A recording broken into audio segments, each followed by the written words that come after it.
Welcome to the Explainer. If you take a step back and look at human history, it's filled with conflict, with crisis, with so much strife. And it really makes you wonder, are we just wired to not get along? Well, today, we're going to dig into a really fascinating source that completely challenges that idea and offers a whole new way of looking at the real root of all our disharmony.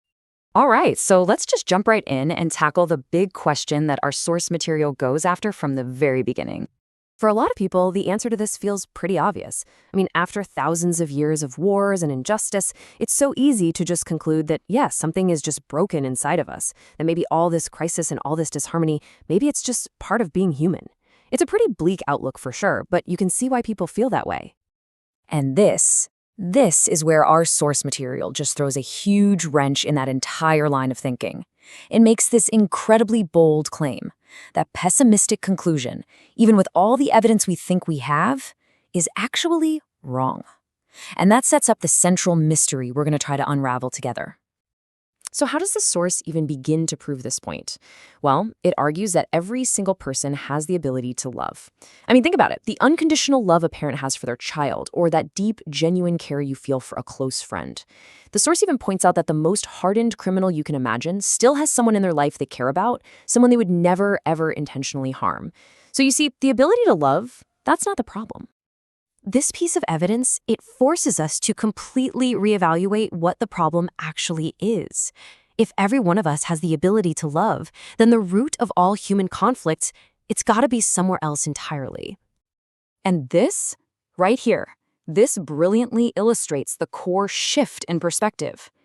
The issue is not an inability to love, it is a limited capacity to love. It's not about whether the faucet works, it's about how far the water can actually reach. Our source even has a name for this. It's our constricted circle of love.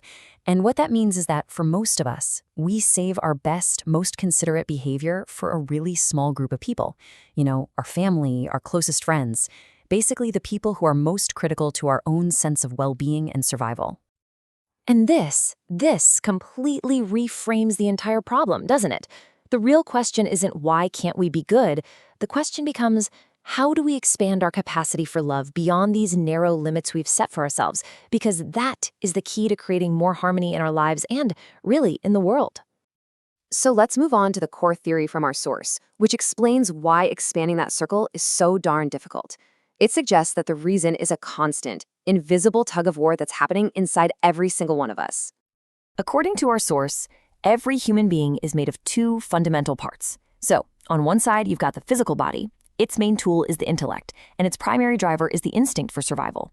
Then, on the other side, you have the spirit, or the soul. Its tool is intuition, and it's guided by conscience and the impulse to love. And that physical side, driven by the survival instinct, well, it is incredibly powerful. Its one and only job is to protect the body, to make sure its material needs are met. And this, naturally, pulls us toward prioritizing ourselves, often without giving a second thought to how our actions might affect anyone outside of our little circle. But then you have the other side, our intuition, which the source calls the tool of the spirit. It can sense these impulses of love that come from a higher source. And when we actually listen to it, it can quiet down or even completely override that selfish survival instinct. The parable of the Good Samaritan is a perfect example of this, right? He went against all his self-interest to help a total stranger, an enemy no less, because he listened to that higher spiritual impulse. Okay, so if we have these two forces competing inside of us, why does the self-serving, survival-driven side seem to win out so often in the world? Well, the source gives a really fascinating explanation for why this imbalance exists. It argues that our modern life, with its almost obsessive focus on the physical and material world, has thrown our inner development completely out of whack. We've basically spent centuries training one side of ourselves while almost completely ignoring the other. And the analogy it uses to describe this is so powerful and really easy to get your head around. It compares these two key parts of who we are to muscles that you'd work out in a gym. So think of it like this. Our intellect, the tool of our physical body, has been getting a vigorous workout for generations. It's become massive and totally dominant. But meanwhile, the part of our brain that connects to our spiritual intuition, it's been used so rarely that it's just weakened. It's atrophied from sheer neglect.